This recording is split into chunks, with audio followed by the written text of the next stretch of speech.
ज्ञान लक्षण पर चर्चा बराबर है।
व्यापक है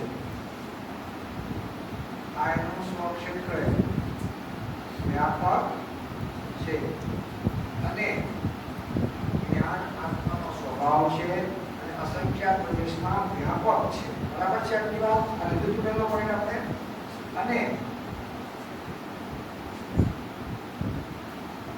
જ્ઞાન ગુણને અથવા તો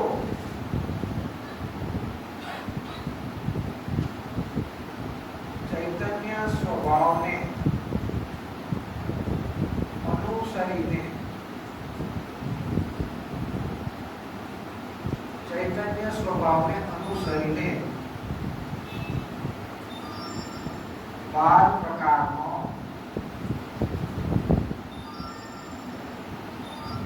ઉપયોગ થાય છે તે છેની पर्याय स्वभाव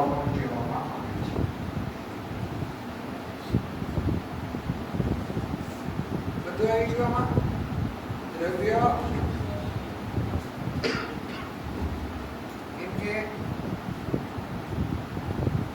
आत्मा असंख्यात प्रदेश में ज्ञान गुण व्यापक है જ્યારે આટલું કે છે તો આત્માના અસંખ્યાત પ્રદેશમાં જ્ઞાન પણ વ્યાપક છે કે આત્મા દ્રવ્ય અસંખ્યાત પ્રદેશ એનું સ્વક્ષેત્ર અને ગુણ એનો સ્વભાવ એ વ્યાપક છે અને એવા જ્ઞાન ગુણને અનુસરીને ઉપયોગ જે એની પર્યાય છે 12 પ્રકારની થાય છે.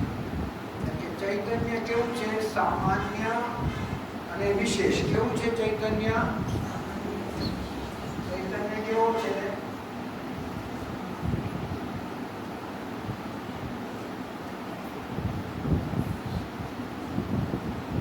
જેમાં પદાર્થોનો પ્રતિભાસ થાય.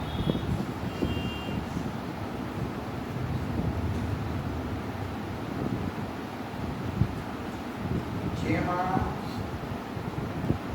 પદાર્થોનો સામાન્ય પ્રતિભાસ થાય.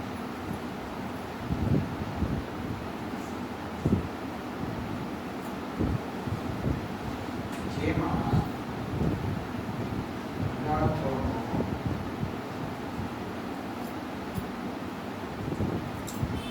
વિશેષ પ્રતિભાસ થાય. એટલે શું કહેવાય છે? અને દર્શન ઉપયોગ કહેવાય છે.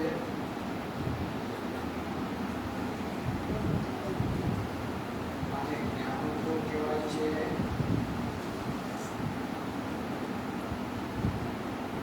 અને ચેતન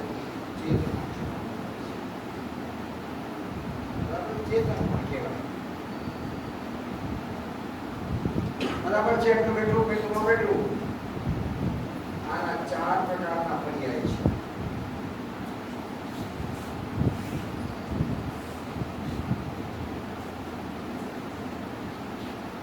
ચક્ષુ,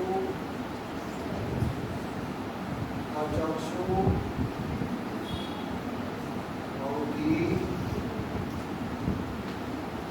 અને કેવળ. આના 8 પ્રકાર છે. બુદ્ધિ,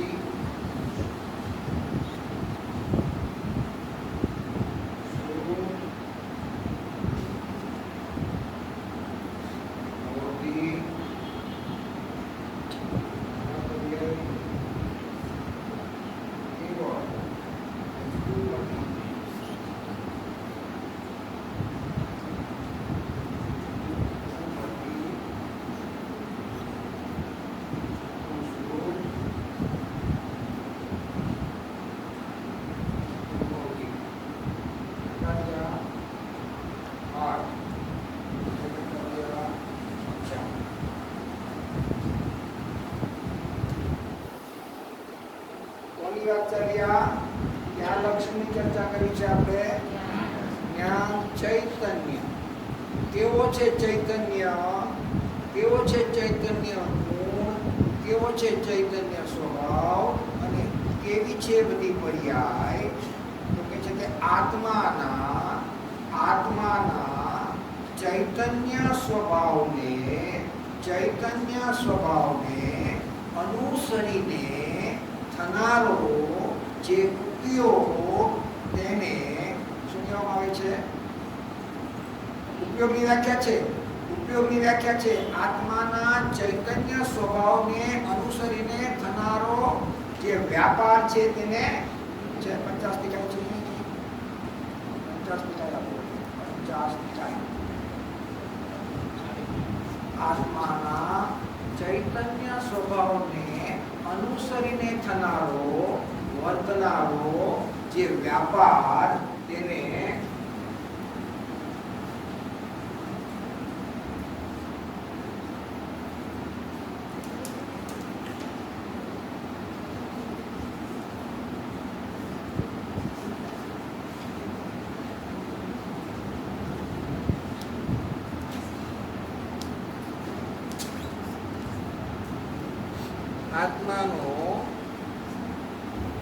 આત્માનો ચૈતન્ય અનુવિધાયી અર્થાત ચૈતન્યને અનુસરનારો પરિણામ તે ઉપયોગ છે. આવી ગયું આત્માનો ચૈતન્ય પરિવાર.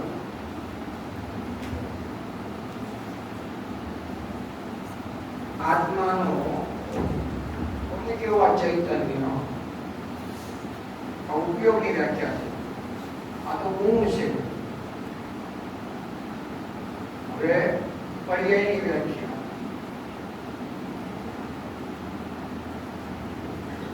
આત્માનો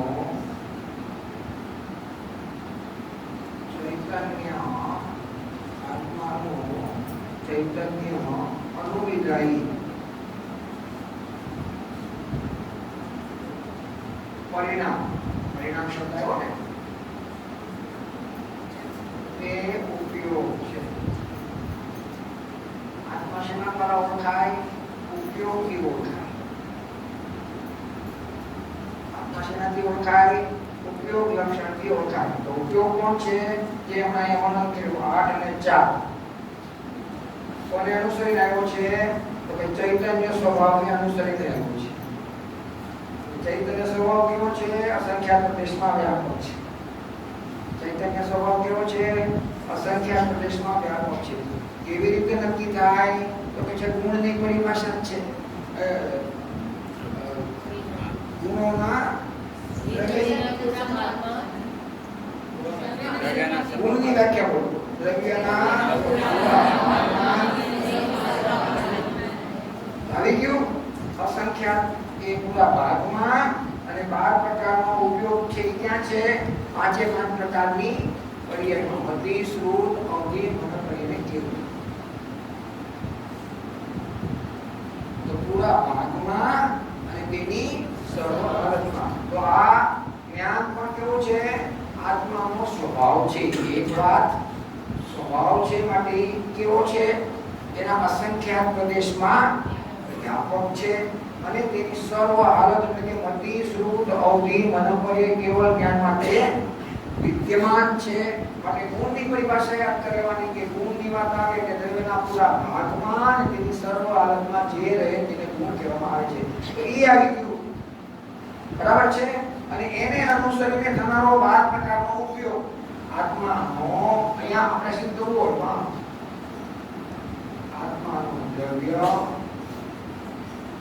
ચૈતન્ય સ્વભાવ કેટલામાં વ્યાપક છે? અસંખ્યાત પ્રદેશમાં. તો સ્વક્ષેત્ર, સ્વભાવ અને સ્વકામ ઉપયોગ કેટલા સિદ્ધ્યા? સ્વચતુષ્ટય. કેટલા ગયા? શું થયું? 4. શું છે? 4 સ્વચતુષ્ટય. હવે સ્વચતુષ્ટય ગયા.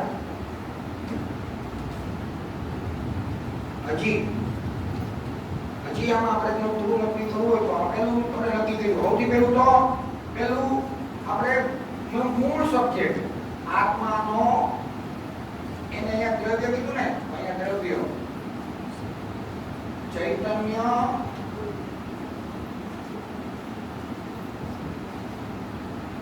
ગુણ ઉપયોગ પર્યાય. તો પહેલું કયું આવી ગયું? દ્રવ્ય, ગુણ અને આ તો બધાને પરિચય છે. દ્રવ્ય થોડું ગોળ આમ લઈ લેવું છે.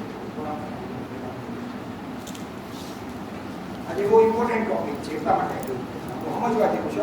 ખાલી કાનમાં મેસેજ નહીં લખી દેવું પડશે. આ બહુ ઇમ્પોર્ટન્ટ મેસેજ છે. આજનો વિષય બહુ ગંભીર છે.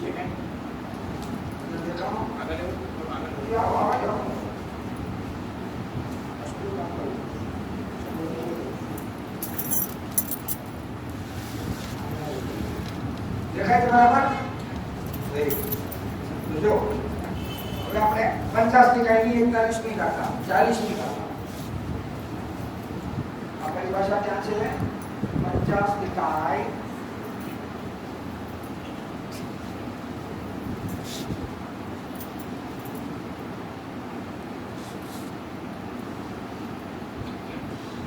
પ્રદેશમાં આ પરિભાષા આત્માનો ચૈતન્ય અનુવિદાયી પરિણામ એ ઉપયોગ છે. તો આત્મા એ દ્રવ્ય આવ્યો, ચૈતન્ય એ ગુણ આવ્યો અને પરિણામ કયો કે ઉપયોગ કે 12 પ્રકારનો એ કઈ છે? પર્યાય છે. સૌથી પહેલું કયું આવ્યું? દ્રવ્ય, ગુણ અને પર્યાય. એની ઉપરથી આપણે શું સિદ્ધ કર્યું? દ્રવ્યના સ્વચતુષ્ટય. તો ચૈતન્ય ગુણ શેમાં વ્યાપક છે? અસંખ્યાત પ્રદેશમાં વ્યાપક છે અને એની સર્વ હાલતમાં એટલે ગતિ, સુખ, અવધિ અને મન પર્યાય પદાર્થ પર્યાયમાં ચૈતન્ય ગુણ એમાં સામર્થ્યનું આવે છે. એટલે આત્માનો ચૈતન્ય ગુણ એ કેટલામાં વ્યાપક છે? તો કે એના અસંખ્યાત પ્રદેશમાં. તો આત્મા દ્રવ્ય, અસંખ્યાત પ્રદેશ ક્ષેત્ર, એમાં ચૈતન્ય ગુણ વ્યાપક છે એટલે સ્વભાવ અને એનો જે પ્રતિશ્રુત અવધિ મન પર્યાય કેવળ કુમતિ, કુશ્રુત, કુઅવધિ અને ચક્ષુ, અચક્ષુ, અવધિ અને કેવળ એમ 12 પ્રકારના ઉપયોગરૂપ વર્ણન જે છે એ એનો સ્વચતુષ્ટય છે. તો આ સ્વચતુષ્ટય થયો કે ન થયો? કેટલું સિદ્ધ થાય છે જોવું છે. એક પરિભાષામાં આખો અનુયોગ આવી જશે, આખું દ્રવ્ય અનુયોગ આવી જશે. આ બે આપણે સિદ્ધાંતો મહાસિદ્ધાંત સિદ્ધ કર્યા. દ્રવ્ય, ગુણ, પર્યાય, આત્મા, દ્રવ્ય, ચૈતન્ય ગુણ અને પરિણામ કે ઉપયોગ બે પર્યાય. દ્રવ્ય, ગુણ, પર્યાય આવી ગયા. આ સર્વ જગતમાં બીજું કઈ છે? આ વિશ્વમાં દ્રવ્ય, ગુણ, પર્યાય સિવાય બીજું કઈ છે? આ વિશ્વમાં દ્રવ્ય, ગુણ અને પર્યાય સિવાય બીજું કઈ છે? તો કે કાંઈ નથી. પછી ભલે જાત અપેક્ષાએ 6 હોય અને સંખ્યા અપેક્ષાએ અનંત હોય, એની હારે કઈ નિસ્બત નથી. પણ દ્રવ્ય, ગુણ અને પર્યાય સિવાય ચોથું કઈ હોતું જે કાળ હોય કે પરમાણુ હોય. દ્રવ્ય, ગુણ અને પર્યાય સિવાય કઈ હોતું નથી. તો આપણે આપણા આત્માના દ્રવ્ય, ગુણ, પર્યાય સિદ્ધ કરી દીધા અને એ દ્રવ્ય, ગુણ, પર્યાયમાં સ્વચતુષ્ટય સિદ્ધ કર્યા. હવે ત્રીજું, આત્માનો ચૈતન્ય જે સ્વભાવ છે એ અનુવિધાયી એટલે કે અનુસરીને.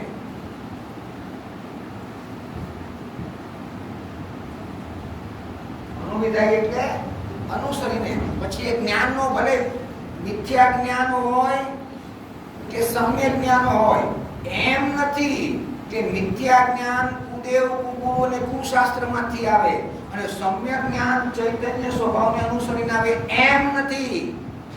જ્ઞાન ખોટું હોય કે જ્ઞાન સાચું, પણ એ આવે તો ચૈતન્ય સ્વભાવને કોને અનુસરીને આવે? કેમ કે જ્યાં એ હોય ત્યાંથી આવે ને. ભલે તારું જ્ઞાન ખોટું, એ ખોટાનો આરોપ એના પોતાના વિવેક ઉપર ડિપેન્ડ આરોપ આપવામાં આવ્યો છે. અભિપ્રાયની મુખ્યતાથી એના જ્ઞાનમાં વર્તતા અવિવેકને લઈને એના જ્ઞાનને જૂઠું છે, મિથ્યા છે એમ આરોપ આપવામાં આવે છે, એમ કહેવામાં આવે છે. પણ તેથી કરીને મિથ્યા જ્ઞાન છે એટલે એ પંખાને કાંઈ ટેબલ તો નથી કહેતું અને ટેબલને કાંઈ પંખો નથી કહેતું, સ્ત્રીને પુરુષ નથી કહેતું, પુરુષને સ્ત્રી નથી કહેતું. હે, એ જ્ઞાન તો જ્ઞાની કે આ પંખો છે, તો અજ્ઞાની પણ આને શું કે? પંખો છે. હવે બેમાં આચા કે ખોટા? પણ જ્ઞાની એમ કે આ પંખો છે અને અનાદિ મિથ્યા દ્રષ્ટિ અજ્ઞાની પણ એમ કે આ પંખો છે. હવે એમાં કોણ આચું કોણ ખોટું? બોલો.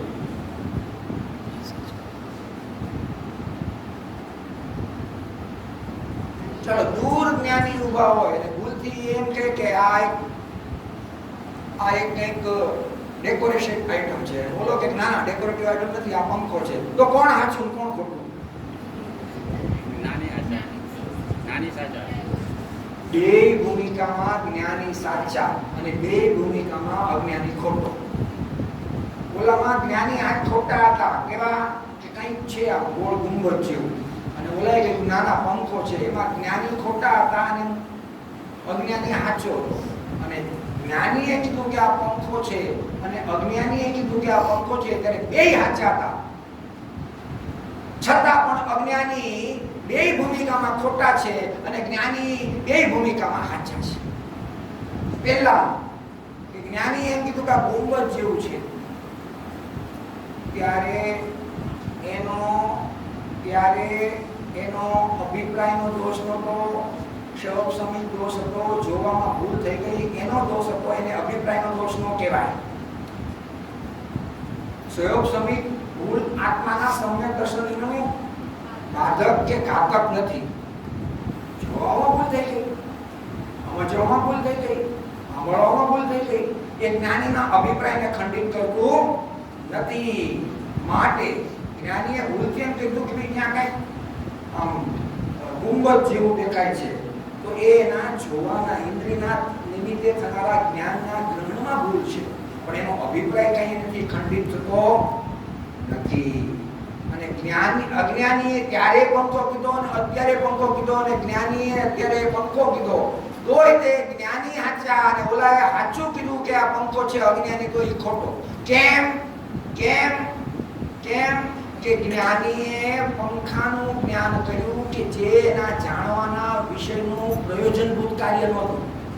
જાણવાનું કાર્ય પ્રયોજનભૂત છે, પણ પંખાનો જે વિષય છે એ પ્રયોજનભૂત નહોતો. ધ્યાનથી સાંભળજો. જ્ઞાનીએ પંખો કીધો તો જ્ઞાનીનું કામ જાણવું હતું. હું જાણનારો છું, આની મુખ્યતા. પંખાનું જ્ઞાન કરે કે કોઈ પર વિષયનું જ્ઞાન કરે એ એટલું પ્રયોજનવાન નહોતું, પણ પોતાના ન્યાયક સ્વભાવનું જ્ઞાન પ્રમાણ વર્તતું હતું, જ્ઞાન વર્તતું હતું, અને એ મુજબનું વર્ણમન અને સ્વપરના ભેદ જ્ઞાન રૂપે વર્તતું હતું. એમાં એ બરાબર યથાર્થ હતા. એટલે આ જ્ઞાન ખોટું હોય કે સાચું, એ મુનિનું સાચું જ કહેવાય. હવે ઓલાને સાચું કીધા પછી ખોટો કેમ કીધો? તો એટલા માટે કે જે વિષયનો તારો પ્રયોજન નથી એમાં તું ભલે સાચો હો, પણ જે પ્રયોજનભૂત તત્વ છે એમાં તારી વિપરીતતા હોવાથી, ઊંધી માન્યતા હોવાથી, પ્રયોજનભૂત વિષયને તે તિરસ્કાર કર્યો હોવાથી, જાણનાર સત્તાનો તે વિરોધ કર્યો હોવાથી, અસ્વીકાર્ય કર્યો હોવાથી, તિરોભૂત કર્યો હોવાથી, હવે તું જાણવામાં આખી દુનિયાને જાણી લેતો પણ તારું બધું જ્ઞાન એકડા વગરના મીંડા જેવું હોવાથી વિદ્યા કહેવામાં આવે છે. બહુ પ્રેક્ટિકલ વાત છે. જાણનારને જાણ નહીં કહીએ કેવું જ્ઞાન, ઘટપટાદી જાણતું તેથી તેને માન, જાણનારને જાણ નહીં કહીએ કેવું જ્ઞાન. આ પંખો છે એ જ્ઞાન તને હું લાવ, તને હું લાવ, કાંઈ પ્રયોજન છે? આ જ્ઞાનના જાણવાનો ઘડો જે છે એ દ્રષ્ટાંતમાં એમ કહેવાય કે પાણી ભરવા માટે અર્થક્રિયા આવે છે ને વસ્તુત્વમાં, ઘડાની અર્થક્રિયા, પણ ખરેખર ઘડાનું કામ પાણી ભરવું એ જ છે. અરે ઘડાનું કામ તો પોતાના અનંત ગુણોનું નિત્ય પ્રયોજનભૂત કાર્ય જે પરિણમન ઈ છે. ઘડાને પાણી ભરવું હોય તો એ તમને સમજાવવા માટે કીધું છે, એનું પ્રયોજનભૂત કાર્ય છે જ નહીં. એમ પંખો કીધો એ જ્ઞાનનું પ્રયોજનભૂત કાર્ય નથી. જાણવું કોઈ પણ જાતના ભેદ વગર અભેદપણે માત્ર વિષયોને ઝલકાવા અને જાણવા રૂપે પરિણમવું એ જ્ઞાનનો સ્વભાવ છે. એવા સ્વભાવનો તે તિરસ્કાર કર્યો, એવા સ્વભાવને તે તિરોભૂત કર્યો, અને જ્ઞાનમાં જણાતા જ્ઞેયોને તે મુખ્ય કરીને આ પંખો છે એવું અભિમાન કર્યું. માટે તારું સાચું હોવા છતાં પણ અમે એને કેવું કહીએ છીએ? ખોટું કહીએ છીએ, અજ્ઞાન કહીએ છીએ, મિથ્યા કહીએ છીએ. અને પ્રયોજન સદાય કે પછી આ પંખાને તું ટેબલ કે ને તો તારા ક્ષોભસમનો દોષ છે, અભિપ્રાયનો દોષ નથી.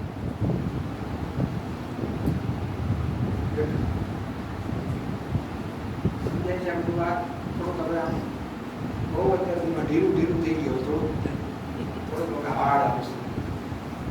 અત્યારે બહુ ઢીલું આવ્યું ને બધા મજા આવતી. હવે થોડુંક કઠણ આવશે, હવે થોડું સમજવાનું, વિરોધ કઈ લાડવાનું હોય કે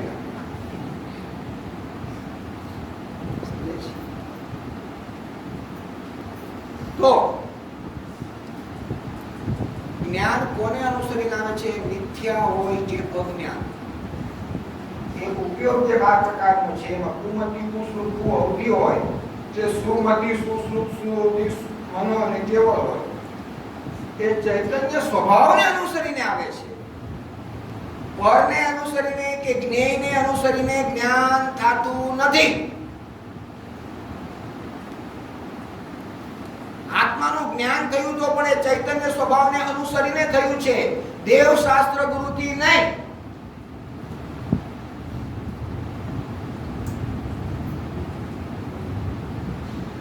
અને તું મિથ્યા જ્ઞાન રૂપે પરિણમ્યો છો તો પણ તારા ચૈતન્ય સ્વભાવને અનુસરીને તારા અજ્ઞાનની અવિવેકને લઈને પરિણમ્યો છો. પણ કુદેવ કુગુરુ કુશાસ્ત્ર મળી ગયા માટે હું મિથ્યા જ્ઞાન રૂપે પરિણમ્યો એમ ત્રણ કાળમાં બને. કેમ કે નિર્વિકારી કે સ્વવિકારી, નિર્વિકારી કે સ્વવિકારી આ બંને પર્યાય પોતાના ષટકારકથી પરિણમે છે. એટલે બંને પર્યાયો કોઈના આધીન કે કોઈના કરવાથી નિર્મળ કે વિકારી એ રૂપે પરિણમી નથી. નિર્મળ થાય ત્યારે દ્રવ્યની એને અપેક્ષા નથી, દ્રવ્ય કરી નથી એક વાત.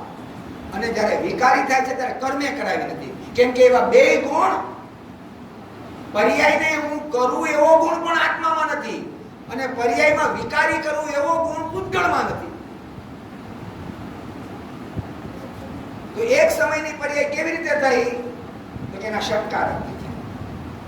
અને ષટકારકથી થઈ હોતી વિકારી હોય તો પણ એના ષટકારકથી થઈ અને નિર્વિકારી હોય તો પણ એના ષટકારકથી થઈ. નિર્વિકારી પર્યાયને દ્રવ્યની અપેક્ષા નથી અને વિકારી પર્યાયને કર્મની અપેક્ષા નથી. સ્વતંત્રપણે પોતે પરનો સંગ કર્યો માટે વિકાર ભાવ રૂપે પરિણમી અને સ્વતંત્રપણે પોતાના જ્ઞાયકને ધ્યેય બનાવ્યો તો નિર્મળ ભાવ રૂપે સમ્યક દર્શન જ્ઞાન અને ચારિત્ર રૂપે. કેમ કે પર્યાય ભાવ ક્યારેય દ્રવ્ય રૂપ થતો નથી અને દ્રવ્ય ભાવ ક્યારેય પર્યાય રૂપ થતા નથી. એમ જોવામાં આવે તો પરાકાષ્ઠાની વાત કરવામાં આવે તો દ્રવ્યના અને પર્યાયના પ્રદેશો જુદા છે. આ ગુરુદેવની પરાકાષ્ઠાની વાત.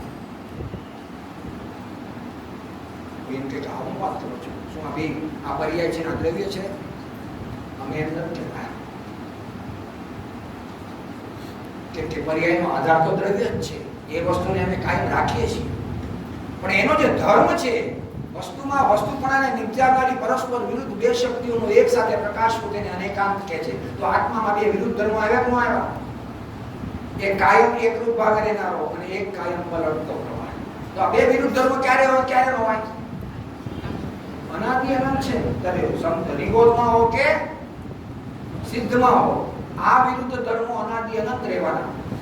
વસ્તુમાં વસ્તુપણાને નિપજાવનારી પરસ્પર વિરુદ્ધ એવા પરસ્પર વિરુદ્ધ બે ધર્મ આવ્યા પણ છતાં અવિરુદ્ધપણે અનાદિ અનંત સાથે રહે છે. તો અવિરુદ્ધપણે સાથે રહે છે દ્રવ્યનું બંધારણ છે અને વિરુદ્ધપણે અનાદિ અનંત સાથે રહે છે બે ધર્મનો સ્વભાવ છે. એક દ્રવ્યરૂપ ભાવ અને એક પર્યાયરૂપ ભાવ. જો દ્રવ્ય પોતે પર્યાયની અંદરમાં આવીને સમ્યક દર્શન પ્રાપ્ત કરે તો પર્યાયના અવ્યય સાથે દ્રવ્યનો પણ નાશ અને પર્યાય દ્રવ્યમાં ભળી જાય અને સમ્યક દર્શન પ્રાપ્ત કરે તો પર્યાય દ્રવ્યમાં ભળતા દ્રવ્યની પ્રસિદ્ધિ મટી જાય.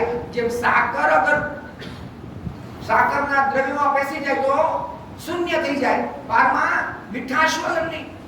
એટલે કે 5 પ્રકારના રસના ભાવથી ભિન્ન થઈ જાય તો દ્રવ્ય જ નાશ પામી ગયું. એટલે પર્યાય પર્યાયકોને છોડતી નથી, દ્રવ્ય દ્રવ્ય ભાવને છોડતું નથી. આવા બેના અનાદિ અનંત સંબંધ છે છતાં એક ક્ષેત્ર છે, એક પ્રદેશ છે. એ વિરુદ્ધ હોવા છતાં પણ અવિરુદ્ધપણે એક દ્રવ્ય કાયમ અખંડ ટકીને પર્યાય ભાઈ દ્રવ્ય રૂપે થતું નથી અને દ્રવ્ય પર્યાય રૂપે થતું નથી. તો એક સમયની નિર્મળ પર્યાય કે જેને ઉત્પાદ વ્યય ધ્રોમય સત્તા સ્વરૂપે સમયસારની બીજી ગાથામાં 7 બોલ કીધા. સમયસારની શાસ્ત્રના બીજી ગાથાના 7 બોલ કીધા. એમાં પહેલો બોલ છે કયો છે? કયો બોલ છે? Very good. ઉત્પાદ વ્યય ધ્રોમય સત્તા સ્વરૂપ છે. તો સત્પણું જેને હોય ને એને નિર્દેશપણું હોય, સ્વયં સિદ્ધ અથવા સ્વતઃ સિદ્ધપણું હોય. 4 વિશેષણ લાગે: અનાદિ અનંત, સ્વતઃ સિદ્ધ, નિરપેક્ષ અને અહેતુ. તો જો દ્રવ્યને આ 4 વિશેષણ લાગે તો ગુણને આ 4 વિશેષણ લાગે. તો તો બીજું પર્યાયને પણ ચાર વિશેષણ લાગે. એટલે પર્યાયને સોત્રક વાળ એમ કેવું એ તો કથન પદ્ધતિ છે. પર્યાય કાંઈ વાંગરી નથી કે પોતે દ્રવ્યમાં ઢળે કે દ્રવ્યમાં વળે. પર્યાય પોતે પોતાના પર્યાયત્વ ભાવમાં રહીને જ્ઞાયકને ધ્યેય બનાવે છે અને પર્યાયને એવી ખુમારી ચડે છે, પર્યાયને એવો વૈરાગ્ય ભાવ જેમ કહેવાય ને એમ ખુમારી ચડે છે કે એ પર્યાય હવે એમ નથી કહેતી હું પર્યાય છું. એ દ્રવ્ય સાથે અભેદ થઈને એકાકાર થઈ જાય છે, તલ્લીન થઈ જાય છે, લીન થઈ જાય છે અને હવે પર્યાયમાં પોકાર થાય છે કે હું પર્યાય નહીં, હું સ્વયં દ્રવ્ય છું.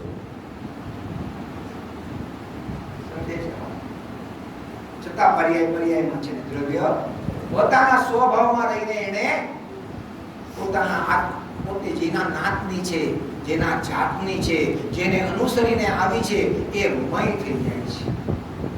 કેવી થઈ જાય છે? એ મય થઈ જાય છે. સમજાય છે? એટલે પર્યાય ભાવ પર્યાયમાં રહે છે, દ્રવ્ય ભાવ દ્રવ્યમાં રહે છે. એમ જોવામાં તો બેની કાર્ય પદ્ધતિ વિરુદ્ધ છે, બે ભિન્ન ભિન્ન છે અને એટલા માટે નિયમસારની 50મી ગાથામાં પર્યાયને પદદ્રવ્ય કીધી છે. એટલે શાહી ભાવને કેવો કીધો છે? પરદ્રવ્ય. કઈ અપેક્ષાએ? એનો આશ્રય કરવાની અપેક્ષાએ. અને ત્રિકાળી પારણામિક ભાવને ઉપાદેય કહી દીધો છે. કઈ અપેક્ષાએ? એને ગ્રહણ કરવાની અપેક્ષાએ. શાહી ભાવને પરદ્રવ્ય કીધી છે કેમ કે એને ગ્રહણ કરતા વિકલ્પ થાય. બીજું પર્યાયમાંથી પર્યાય નો આવે અને ત્રીજું પર્યાયનો કાળ એક સમય છે. થોડુંક આજે લાગે છે એવું? મજા આવે છે? મજા આવે છે? પછી આપણે હું જીવ છું, મારામાં જ્ઞાન છે,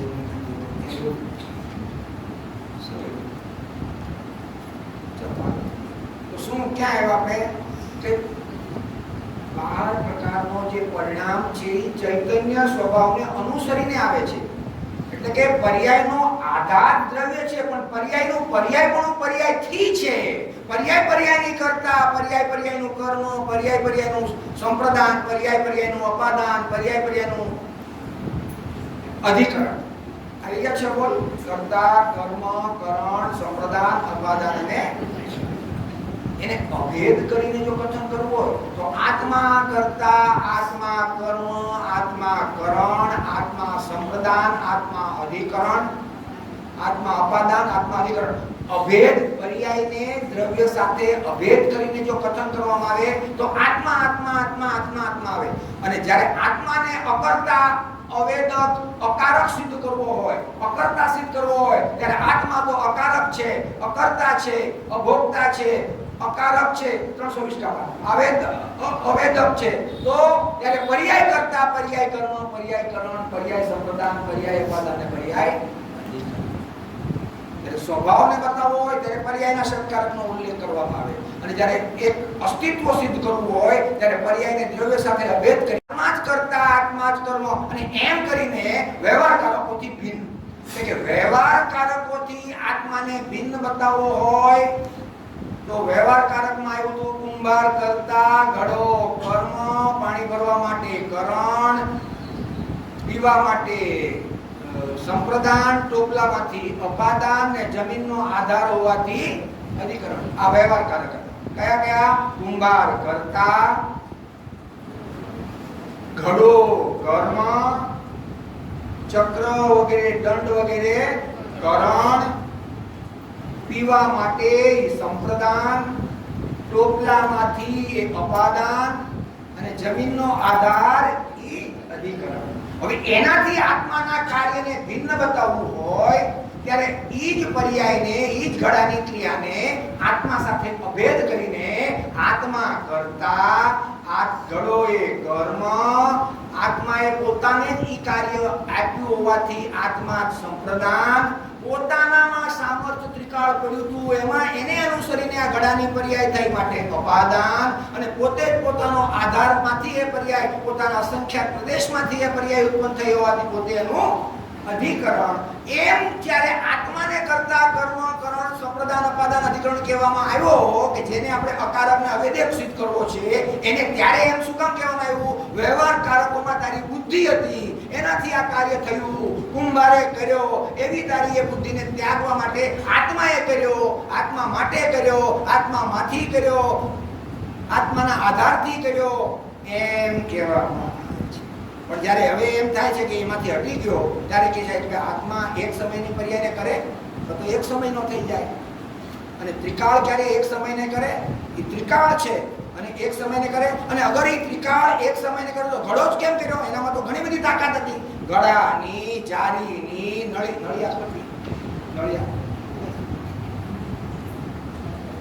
નળિયા કરે, રમકડા કરે, ચૂલો કરે, મકાન કરે. એમાં તો એટ એ ટાઈમ કેટલી યોગ્યતા હતી. માટીમાં આમના ઘઉંનો લોટનો ઘઉંના લોટનો પિંડ થાય પછી એમાં કેટલી તાકાત છે? પરોઠા થઈ શકે, પૂરી થઈ શકે, રોટલી થઈ શકે, ભાખરી થઈ શકે. પણ એ વખતે રોટલી જ કેમ થઈ? એનો મતલબ કે પર્યાયનો સ્વતંત્ર ષટકાર, દ્રવ્ય નહીં. બરાબર છે? એમ જ્યારે નિશ્ચયકારકની વાત આવે ત્યારે પરદ્રવ્યથી ભિન્ન આત્માને બતાવવામાં આવે. અને જ્યારે સ્વભાવને બતાવવો છે, સ્વભાવની ઓળખાણ કરવી છે, ત્યારે સ્વભાવ કાંઈ એક સમયની પર્યાયને ન કરે. અને કરે તો ઘડો જ કેમ કર્યો? એનામાં તો કેટલી બધી યોગ્યતા હતી. ચૂલા થવાની, રમકડા થવાની, ભીત થવાની, છે કે નહીં? કે ભીત થયું, ઘડો જ કેમ થયો? બતાવો મારો બાપ. શું ઘડાય? માટીએ ભેદભાવ કર્યો, પાર્સલિટી કરી કે બીજા બધાને ન કર્યા અને સીધું એને ઘડો જ કર્યો. એટલે માટીને એક સમયની પર્યાયનો કરતા કહેવામાં આવતો. એમ દ્રવ્યને પણ નિર્મળ હોય કે વિકારી એક સમયની પર્યાયને કરતા કહેવામાં આવતી આ અપેક્ષા. પણ છતાં એ આવી ક્યાંથી? અપાદાન દ્રવ્યમાંથી. એમ અહીંયા પણ આ બધું બેસે છે કે નથી બેસતું? અહીંયા પણ આત્માનો આ દ્રવ્ય, ચૈતન્ય એ ગુણ, સ્વભાવ, એને અનુસરીને આ 12 પ્રકારનો ઉપયોગ થયો. એને અનુસરીને થયો એટલે કે પરને અનુસરીને થયો નથી. પરને અનુસરીને થયો નથી. આટલી વાત બેઠી ન બેઠી? એ ચૈતન્ય સ્વભાવને અનુસરીને 12 પ્રકારનો ઉપયોગ થયો. એનો મતલબ કે પરને અનુસરીને થયો નથી. ચાહે કે અજ્ઞાન હોય કે જ્ઞાન હોય, સુબુદ્ધિ હોય કે દુર્બુદ્ધિ હોય, આત્માનું જ્ઞાન હોય કે લૌકિક જ્ઞાન હોય, એ કોને અનુસરીને થયું છે? જેનામાં શક્તિ હોય એમાંથી આવે ને. જેનામાં શક્તિ હોય એમાંથી આવે. તો જ્ઞાનમાંથી આવ્યું છે. એનો અર્થ એમ થયો કે આત્મા જ્યારે સમ્યક જ્ઞાન રૂપે પરિણમે છે, સમ્યક દર્શન રૂપે પરિણમે છે, તો એના ચૈતન્ય સ્વભાવને, આત્માના ચૈતન્ય સ્વભાવને અનુસરીને થાય છે. અને એને અનુસરીને થાય છે તો નિમિત્તથી થતું નથી. ત્યાં ત્રીજો મહાસિદ્ધાંત આવ્યો, નિમિત્તનું ખંડન,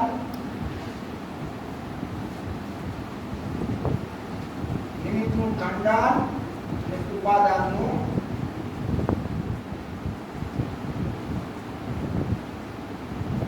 મંડન. બીજો સિદ્ધાંત આવ્યો પણ આવ્યો. બધી બરાબર છે કે નહીં? જે નિર્મળ પર્યાય થઈ વર્તી સ્વરૂપની, એ કોને અનુસરીને આવી છે? આત્માના ચૈતન્ય સ્વભાવને. એ વખતે દેવશાસ્ત્રો ગુરુ હતા કે નહીં? હતા. પણ એનાથી એ નિમિત્ત છે. પણ આપણે શું માનતા હતા કે એ નિમિત્ત હોય તો? પણ અહીંયા શું બતાવ્યું કે નિમિત્ત એ અનુકૂળ સામગ્રી છે. એ અનુકૂળ સામગ્રી હાજર હોય. હમણાં વાત કરી ને, ઘડો બને ત્યારે અનુકૂળ સામગ્રી હાજર હોય, એને શોધવા જવું ન પડે. ઉપાદાન જાગૃત થાય ત્યારે અનુકૂળ સામગ્રી હાજર હોય. તો અનુકૂળ સામગ્રી હાજર હતી તો ત્રિકાળ છે. ગુરુદેવ તો ત્રિકાળ છે. કેમ નથી થયું તને અત્યારે? કેમ ન થયું? એનો મતલબ કે પોતે એવા મુજબનો પુરુષાર્થ કરે ત્યારે, અને જ્યારે થાશે ત્યારે ક્યારે થાશે? દ્રવ્યના કર્તાપણાના આરોપથી, તો કે ના, પોતાના સત્કારકથી, તત્સમયની યોગ્યતાથી. બરાબર છે? તો એમ ત્યાં આત્માનો ચૈતન્યનો વિદાયી પરિણામથી ઉપયોગ છે. તો એ ઉપયોગ આત્માને અનુસરીને આવ્યો છે. અને આત્માને અનુસરીને આવ્યો છે, ચૈતન્ય ગુણને અનુસરીને આવ્યો છે, અથવા પોતાના સ્વચતુષ્ટયમાં રહીને આવ્યો છે. ત્યાં નિમિત્તનું ખંડન થયું અને ઉપાદાનનું ખંડન થયું. અને એમ હોતા આ સ્વચતુષ્ટય સિદ્ધ થયો. આત્મા કેવો પ્રતીકમાં આવ્યો? પરચતુષ્ટયથી ભિન્ન.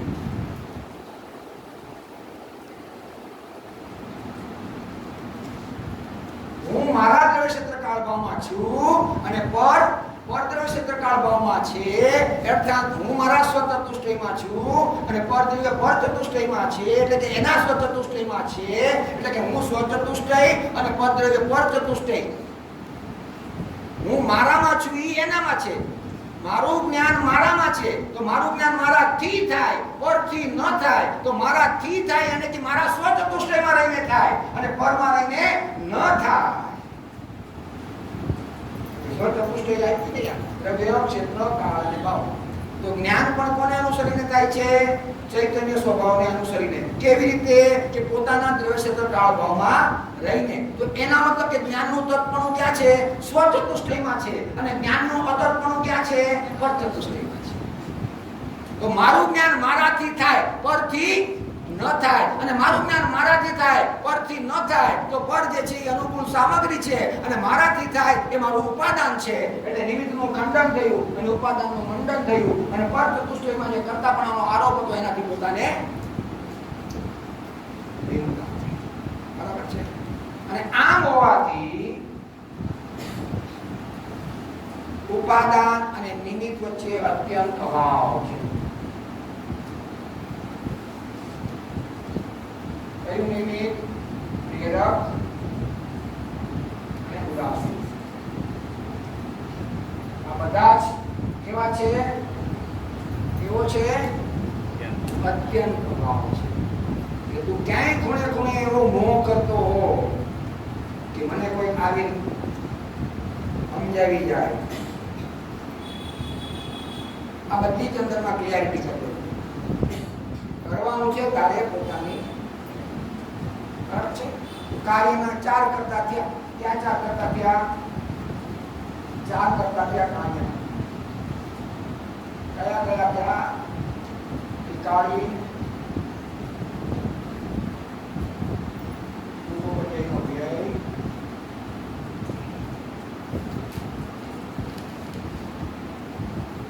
નિમિત્ત, સમયની યોજના.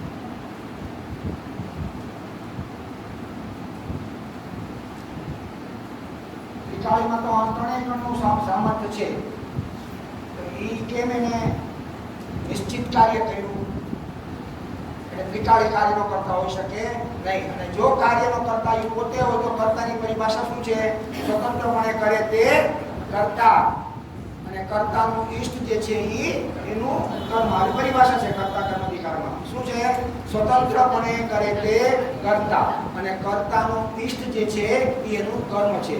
અને એમાં એમ પણ લખ્યું છે કે કર્તા આદિ મધ્ય અંતમાં વ્યાપક થઈને પોતાના કાર્યને પહોંચી વળે છે. તો જો આદિ મધ્ય અંતમાં વ્યાપક થઈને આત્મા અગર સમ્યક દર્શનની પર્યાયને કરવા જાય તો સમ્યક દર્શનની પર્યાયમાં પોતે આખે આખો આવી જાય અને પોતે આખે આખો એમાં આવી જાય તો પોતાના દ્રવ્યત્વ ભાવથી એ ત્યાં દ્રવ્યત્વ ભાવથી ચૂભીન પડી જાય. અને પર્યાયનો કાળ કેટલો છે? એક સમય છે. તો બીજા સમયે દ્રવ્ય આખે આખું વ્યયરૂપ થાય તો આધાર વગરનું થઈ જાય, આધાર વિહોણું થઈ જાય. જેમ સમુદ્રના હલ્લેસા જે છે એ હલ્લેસા જ રહી જાય તો હલ્લેસા વ્યય થઈને જાય ક્યાં? હલ્લેસા અત્યારે ક્યાં સમાય છે? પાણીમાં સમાય છે. પણ પાણી જ સત્તા નીકળી ગઈ, ખાલી વેવ્સ. એવું તો બને નહીં ખાલી ઘાટ છે ને હોનું ન હોય એવું બને. માટીનો ઘડો પણ માટી ન હોય એવું બને. તો એવું થઈ જાય. જો દ્રવ્ય પર્યાયમાં આવી જાય તો માટી વગરનો ઘડા જેવું થઈ જાય. એવું તો 3 કાળમાં બનીને માટે ત્રિકાળી દ્રવ્યને કરે નહીં, પર્યાયને કરે નહીં. પૂર્વ પર્યાયનો વ્યય જે મિથ્યાત્વનો વ્યય થયો અને સમ્યક દર્શનની ઉત્પત્તિ થઈ, ત્યાં મિથ્યાત્વનો વ્યય તો સ્વયં પોતે જ વિકારી હતો એક વાત, અને પોતે પાછો જતો હતો. જે વ્યયરૂપ હોય, જે પોતે મલિન હોય, એ ઉત્પાદને અને નિર્મળતાને કેમ કરે? અંધારો પ્રકાશને કેમ કરે? જે પોતે જઈ રહ્યું છે. પ્રકાશ પ્રકાશથી થયો અને અંધારો ક્યાં ચાલી ગયું? એ વ્યય છે. પણ એ વ્યય જે પોતે અંધારારૂપ છે એ પ્રકાશને કેમ કરે? અને પોતે ચાલ્યું જવાનું છે એ પોતે કેવી રીતે આનો કરતા થાય? માટે વ્યય પણ એક સમયની પર્યાયને કરતું નથી. માટે પૂર્વ પર્યાયનો વ્યય પણ આત્માના સમ્યક દર્શનની પર્યાયનો કરતા નિમિત્ત તો વાત આવે જ નહીં. કેમ કે 5 સમયમાં નિમિત્ત છે કોઈ નિમિત્તની અપેક્ષા વગર થયેલું કાર્ય છે. અને અને બીજું નિમિત્ત બતાવે છે કે અનુકૂળ સામગ્રી હોય ખરા પણ એ કાંઈ કાર્યને કરે નહીં માટે નિમિત્તનું ખંડન થઈ ગયું. હવે કોણ કયો સમ્યક દર્શનની પર્યાય એક જ રહી. ઈ જે છે એનો જે જન્મક્ષણ છે એ જન્મક્ષણ જ એ કાર્યનો છે. એક આત્માને અનુસરીને જે પરિણામો થયા એ આત્મા કેવો છે? ચૈતન્ય જ્ઞાન સ્વભાવ છે. એ જ્ઞાન સ્વભાવનું લક્ષણની આપણે હવે ચર્ચા કરીએ છીએ. આટલો વિસ્તાર ખાલી એના લક્ષણની આપણે મહિમા કરી. આટલો વિસ્તાર કોનો કર્યો? એ લક્ષણ કેવું છે કે જે પોતાના ચૈતન્ય સ્વભાવને અનુસરીને આવે છે. પાછું કેવું છે કે એનામાં પદાર્થનો પ્રતિભાસ થાય છે, એમાં સામાન્ય પ્રતિભાસ થાય છે અને વિશેષ પ્રતિભાસ થાય છે. તો કેવો છે એ કે અસંખ્યાત પ્રદેશમાં એ બહુ વ્યાપક છે. એને અનુસરીને શું થાય છે તો કે આ 12 પ્રકારના ઉપયોગ થાય છે. જો એને અનુસરીને થાય છે તો એ કેવો છે કે પોતાના દ્રવ્ય ક્ષેત્ર કાળભાવમાં રહીને પોતાનું નિત્ય પ્રયોજનભૂત કાર્ય જાણવાનું, દેખવાનું, પ્રતિભાસ એ ત્રણેય ગુણો પોતાનું નિયમથી પ્રયોજનભૂત કાર્ય કરે છે. તો કોને અનુસરીને કરે છે? તો કે ચૈતન્ય સ્વભાવને અનુસરીને કરે છે. એને અનુસરીને કરે છે તો એને નિમિત્તની કોઈ એમાં અપેક્ષા નથી. તો નિમિત્તનું ખંડન થયું અને ઉપાદાનનું મંડન થયું. કેમ કે પોતાનું કાર્ય પોતાથી થાય, પરથી ન થાય. આ ન્યાયે પોતાના સ્વચતુષ્ટયમાં રહીને પ્રયોજનભૂત કાર્યને પહોંચી વળતું હોવાથી જ્ઞાન પણ પોતાના સ્વદ્રવ્ય ક્ષેત્ર કાળમાં રહીને નિત્ય પોતાનું પ્રયોજનભૂત કાર્ય કરે છે. એને દ્રવ્યની પૂર્વપર્યાયના વ્યયની નિમિત્તની અપેક્ષા નથી. એ સ્વયંભૂ પર્યાય એક સમયમાં પોતાના ષટકારકથી પોતાના એ નિર્મળ કાર્યને પહોંચી વળે. આ થઈ જે લક્ષણને મારે ઓળખીને લક્ષ સુધી પહોંચવું છે. એ લક્ષણની તાકાત કેવી છે એની વાત થઈ. હવે આપણો બીજો પોઈન્ટ આવશે. બરાબર છે? કાઢવું પડશે.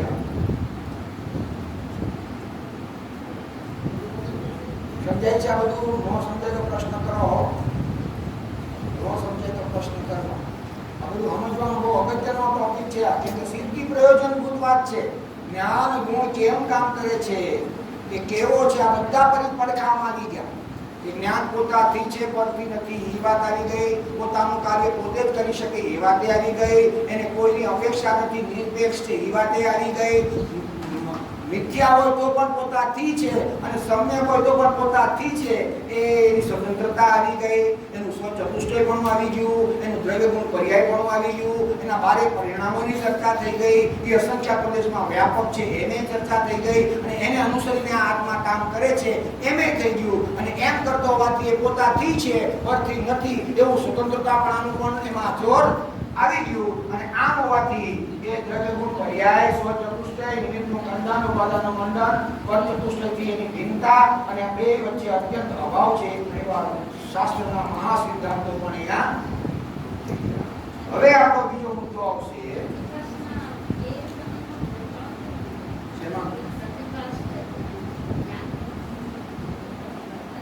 એટલે એમાં મેન તો જેમાં પદાર્થનો પ્રતિભાસ થાય છે એને ચેતન કહેવામાં આવે છે. એટલું તો એક જ પણ એમાં બે ગુણ સમાય છે. એટલે આમ એમાં સમાય છે કયો એટલે આમ બે ગુણ પણ આમ કહેવાય કે ચૈતન્ય સ્વભાવ જે છે એ સ્ટેટમેન્ટ કોમન લ્યો તો એની અંદરમાં સામાન્ય અને વિશેષ એ બે ગુણ સમાય છે. આમ પ્રશ્નોત્તર માળામાં ત્રણેયના ડેફિનેશન આવ્યા છે. જેમાં પદાર્થનો પ્રતિભાસ થાય એવી એક સત્તા, જેમાં સામાન્ય પ્રતિભાસ થાય એવી એક સત્તા અને જેમાં વિશેષ પ્રતિભાસ થાય એવી એક સત્તા. વિશેષ પ્રતિભાસ થાય છે તે જ્ઞાન ઉપયોગ છે, સામાન્ય પ્રતિભાસ થાય છે તે દર્શન ઉપયોગ છે અને જેમાં સામાન્ય વિશેષ કાંઈ નહીં માત્ર પદાર્થને પ્રતિભાસિત પણ થાય છે એ ચેતના છે. બરાબર છે? જોવું છે એવું પણ જે પ્રશ્નમાં વાંચો ને વાંચો. એટલે વાંચો ત્રણેય મને વાંચીને બતાવો. એટલે માઇક લો, માઇક સરખી રીતે એક વાંચો. Question number 149. ચેતના કોને કહે છે? જેમાં પદાર્થોનો પ્રતિભાસ થાય તેને ચેતના કહે છે. ચેતનાના કેટલા ભેદ છે? બે ભેદ છે. દર્શન ચેતના એટલે કે દર્શન ઉપયોગ અને જ્ઞાન ચેતના એટલે કે જ્ઞાન ઉપયોગ. દર્શન ચેતના કોને કહે છે? જેમાં પદાર્થના ભેદ રહિત સામાન્ય પ્રતિભાસ અવલોકન હોય તેને દર્શન ચેતના કહે છે. અને જ્ઞાન ચેતના કોને કહે છે? જેમાં પદાર્થોનો વિશેષ પ્રતિભાસ થાય તેને જ્ઞાન ઉપયોગ કહે છે. આવી ગયું ને? બધું આવી ગયું, સમાધાન થઈ ગયું, બરાબર? ચાલો હવે આપણે 5 મિનિટ છે તો આપણે જ્ઞાનના બધા પૂરા કરી નાખીએ. આ મિટાઈ દઉં છું આપણે.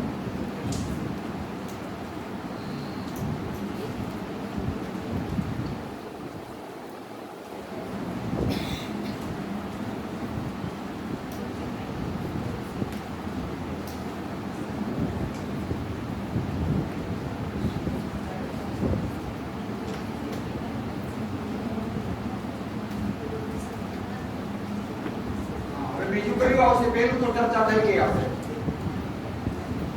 પહેલી ચર્ચા થઈ ગઈ. હવે બીજી તાદાત્મ્ય સંબંધ છે.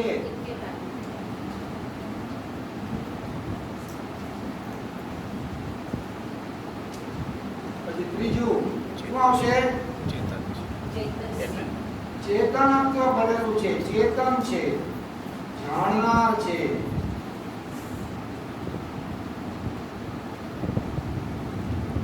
ચોથું સ્વાશ્રિત છે. ઓલું કેવું હતું? રાગાદિક ભાવ. પછી પાંચમું શું આવશે?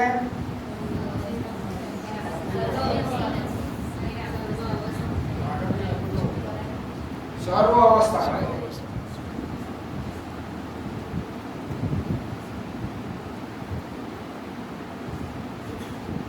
અને આત્મા સિવાય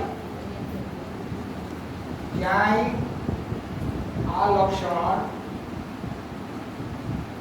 હોતું નથી. એટલે કયા વસ્તુ થઈ ગયું? અવ્યાપ્તિ, જે સર્વ અવસ્થામાં છે. અને બીજું અતિવ્યાપ્તિ, આત્મા સિવાય બીજી ક્યાંય નથી. આ બે દોષથી રહિત છે. આની ઉપરથીના બે દોષથી સ્થિત છે. પછી છઠ્ઠું કેવું છે?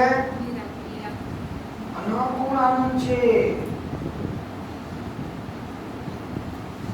અનપૂર્ણ આનંદ છે. જ્ઞાન થાકતું નથી. પહેલા જ કીધું ને, કે તમે વિકલ્પ કરો છો ને, તો વિકલ્પ બીજો થાય છે. ઇટ મીન્સ કે પહેલાથી તમે થાક્યા હો. આમ બેઠા હોય થોડી વાર આમ કરે, મતલબ શું થયો? એ પહેલાની અવસ્થા જે પદ્માસનની હતી એનાથી થાક્યા એટલે પછી આવડાસન થયો. અમારા પછી ઘરે જઈને સીધો લંબાસન. એનો મતલબ શું થયો? વિષય બદલે છે. એ વિષયનું દુઃખ લાગ્યું એટલે અગર આ આસનમાં એને આનંદ લાગ્યો તો કામ બદલે. પ્રત્યેક સમયમાં જો વિકલ્પની જાળમાં તમને એ ફેરફાર કર્યા લાગશે. તમે હોય ને બોલો અડકનો છોકરો હોય ને, એ સ્કૂલમાં શાંતિથી દેહની અડકનું કરતો હોય, હળી કહેવાય ને, કાંઈક કોકને પેન્સિલ ન બોલે, કોકને લીટો કરે, કોકને ચીડીઓ કરે, એ શાંતિથી બેહે જ નહીં. અડકનું કરતો હોય, ખડખડ કરતો હોય, સ્ટીચરનો માર ખાય તો એ ખાઈ લે, પણ એ અડકનું મૂકે એમ. વિકલ્પ છે ને અડકનું કરે તે તને શાંતિથી બેહવા જ ન દે. તો સમય શિખર જાતો હાલો ભાઈ, હાલો ઘરે હાલો. વિકલ્પનો સ્વભાવ જ આકુલતા છે. અને જાતિ એક્શન ઠંડી, શાંતિ, તૃપ્તિ, સંતોષ આપવાનો હતો. ન્યાયકના સત્વારે જાતો એ વિકલ્પને તોડીને ન્યાયકમાં તન્મય થાય અને એકવાર ત્યાં જામી ગયો તો ફરી એને ક્યાંય ઘરે આવવાનું મન ન થાય. એ શ્રેણી માંડીને કેવળ જ્ઞાન લઈને મોક્ષમાં. વિકલ્પના સત્વારે તને દુઃખ અને દૂર થવાનું છે. તો અનાકુળ છે. વિકલ્પો આકુલતાવાળા છે. હવાથી ઉઠીને આવતીકાલ સવાર સુધી 24 કલાક વિકલ્પ. ક્યાંય એને જમ્પ લેવા દેતો નથી. શાંતિથી એવો એક પણ વિકલ્પ નથી કે જે તને અંતર્મુરથી વધારે એક વિષયમાં ટકાવી નાખે. શુભ હોય ને, મંદિરમાં 1 કલાકની પૂજા હોય એટલે 48 મિનિટની ઓળંગી ગયો પીરિયડ, અંતર્મુરથી વધારે થઈ ગયો પીરિયડ. એટલી વારમાં શુભની પ્રવૃત્તિ કરતો હોવા છતાં પણ નિયમથી અશુભમાં જાય ને. કોઈ કે ઈ કેવી રીતે બને? અમે તો ભગવાનની સામે જ જોતા હતા અને એક તારી ભક્તિ જ કરતા હતા. તો એક તારી ભક્તિ જ કરે તો નોન સ્ટોપ કરે છે. નહીં ભક્તિ તને ખબર છે? અસંખ્ય વાર તારો ઉપયોગ બીજી વિષયમાં વિરોધી છે. એ બીજા વિષયમાં જાવ એ જશું.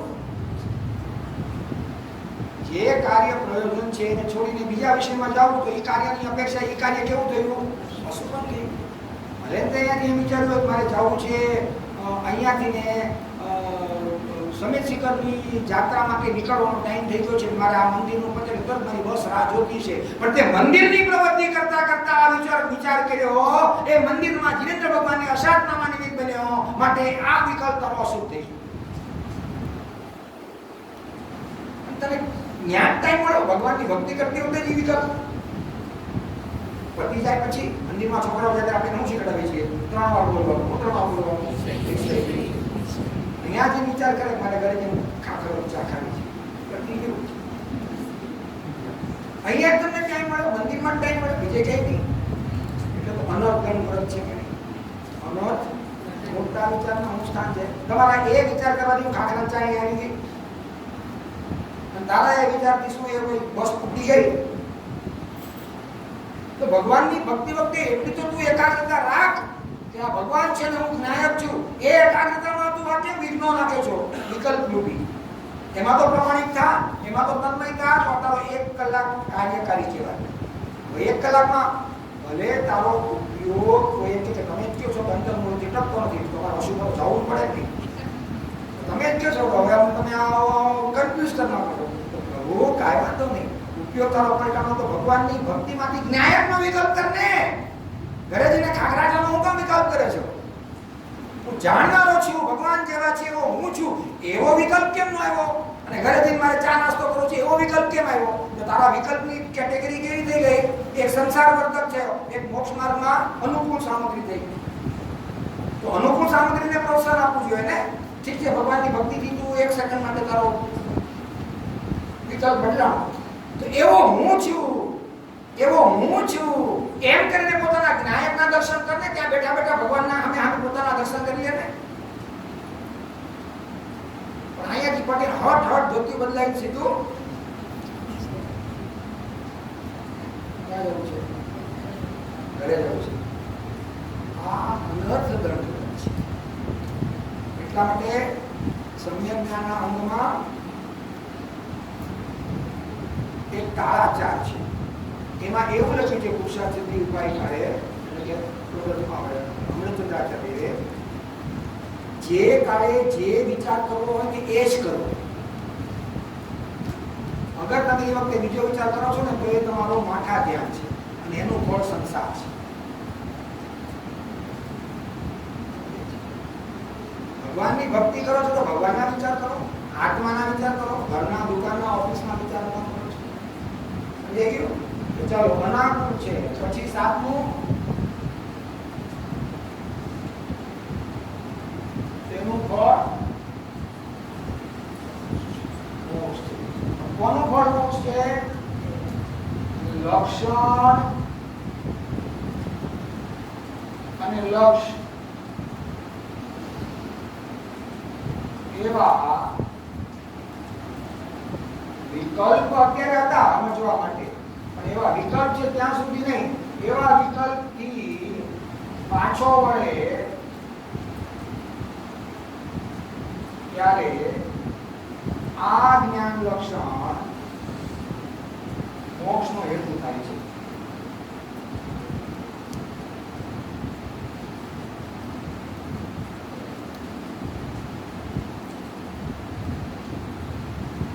મોક્ષનો હેતુ થાય છે ક્યારે? કે સમજાવવા માટે અમે લક્ષણ અને લક્ષનો ભેદ કર્યો હતો, પણ લક્ષણ અને લક્ષના ભેદથી પણ પાર પોતાના લક્ષને પોતે તન્મય થઈને એકાગ્ર થાય ત્યારે આવા લક્ષણ લક્ષ એ વિકલ્પો શાંત થાય છે. પ્રમાણ નહીં નિક્ષેપના વિકલ્પો પણ શાંત થાય છે અને એક આત્માની ત્યાં અનુભૂતિ થાય છે અને એ અનુભૂતિ મોક્ષનો હેતુ. બરાબર છે આટલી વાત? ટાઈમ પણ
સદગુરુદેવનો જય.